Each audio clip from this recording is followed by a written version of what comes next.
What's going on, everybody? It's AG here. Let's go ahead and take a look at this week's college football playoff predictions. We had a lot of change up this week. Miami goes down, Georgia goes down.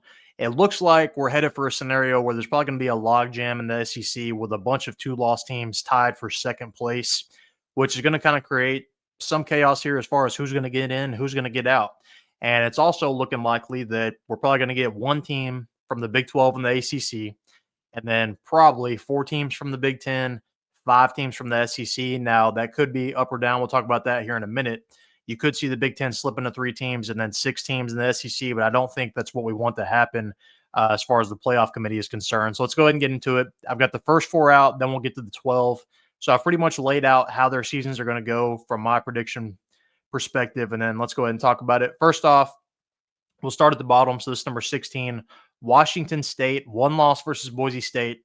So they need a bunch of chaos to happen. If that did happen, this is the one team that people aren't talking about that could somehow slowly creep up because their losses to Boise, Boise's one losses to Oregon. So, that loss is just looking better and better each week as Oregon looks better, as Boise looks better. Now, did Boise look great this week? No, but still, that's your only loss to a playoff team, most likely. So Washington State could end up slipping into things if all falls well. Clemson, two losses versus Georgia and Louisville. They're another possibility here that could sneak in for the ACC, depending on how Louisville runs the table here going out, because they've only got three close losses as well, and they're all playoff teams, talking about Louisville. And then obviously Georgia is a good loss too. Next up, SMU, two losses versus BYU and Miami. So I think Miami still will beat them. Miami does hold the tiebreaker over Clemson based on just strength of schedule, and they beat a common opponent. So that's kind of going to be the difference there. Miami beat Louisville. Clemson lost to Louisville, so that's going to end up giving Miami the tiebreaker there. But can Miami dip SMU? We'll see. But with Miami losing, I think it's more and more likely the ACC only gets one team in. Now, the SMU with two losses to two conference champions, it's possible. That's not terrible. That's a pretty good resume. If they can keep it competitive with Miami, that's two close losses to playoff teams. They might get slip into 12. Next up, so this is the team that has the best argument right now. This is that logjam in the SEC. One of them is probably going to get left out unless they want to go three teams from the Big 10.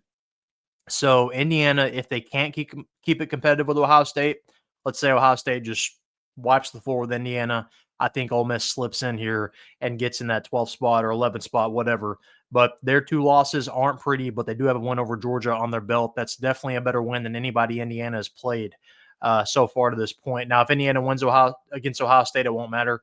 But as of right now, I don't think that's going to happen. But let's go ahead and get to it. Number 12, Indiana, one loss versus Ohio State. Like I said, it's going to probably come down to how competitive are they with Ohio State. If it's a close game, I think they get in. If not, I wouldn't be shocked if they get left out here, even if that does put the SEC at six teams. Number 11, Boise State. Now, how high can they climb? I don't know. I think it's going to depend on, number one, how does Oregon do? But also, Boise has had a couple, not complete scares, but they're kind of getting a little too close for comfort there. So I think they might end up dropping a game eventually in conference play, which will make things interesting.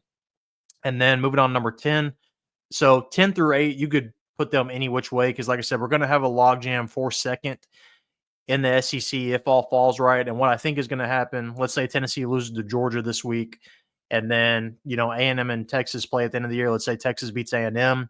That creates like a 6 or 7, 8 team tiebreaker for second. And I think Alabama has the best strength of schedule from what I've looked at record wise. So they would get the nod to go to the SEC championship to play Texas. But we'll see, it's still weeks away. So we don't know what's going to happen. And if that does happen, I don't know how you tiebreak these teams as far as who gets the nod here. They've all beat each other. Tennessee beat Alabama. Alabama beat Georgia. And in this scenario, Georgia would beat Tennessee. So I don't know how they're going to necessarily move them up and down. This one I would think they would want because Alabama and Tennessee don't play this year. So this way you can at least get that matchup and not a Georgia rematch with one of those teams. But I've got Georgia at 10 with two losses versus Bama and Ole Miss. Number 9, Tennessee, I've got them with two losses versus Arkansas and Georgia.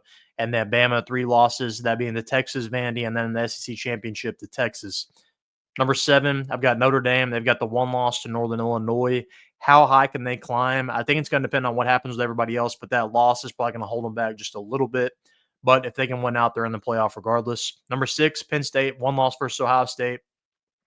With the rest of their schedule, I think they're in good shape to make the playoff. Number 5, Oregon. I've got them losing in the championship, in the Big Ten championship to Ohio State. And then moving on to the conference champs, you've got Miami at 4. So the winner of the ACC, I think, will be that 4 spot. Miami, I think, will dip. SMU, though, even though, right now SMU is in the lead. Number 3, I've got BYU. I've got them undefeated right now. They're getting a little too close for comfort, but looking at the remainder of their schedule in the Big 12, I think they should be able to play pretty poorly and still win. They won that rivalry game barely. Late comeback against Utah last night. So we'll see who they end up getting in the Big 12 championship if they can make it. Number 2, I've got Texas, 1 loss versus Georgia, and then Ohio State at 1 with 1 loss versus Oregon. But as of right now, this is what I've got as of this week. Now, it'll probably change next week because it's going to be upsets always. But as of right now, this is what I've got. The one thing, or the 2 things, I guess, that I would switch around, 8 through 10, like I said, you could swap those any which way because there's going to be a tiebreaker there, and it's going to be a logjam of 2 lost teams. How much do you punish the team that makes the SEC championship if they do lose? I don't see it being much. And then 12, Indiana. Do they get in over a 2-loss Ole Miss or SMU? Let me know. So basically what I want to know down in the comments, all right, before we get out of here, who would you put in this scenario? Do you put a 1-loss Indiana team? Do you put an Ole Miss with 2 losses, SMU with 2 losses, Clemson with 2 losses, or Washington State with 1 loss versus Boise State? Who gets in? Let me know. Comment down below. Make sure to like this video and subscribe.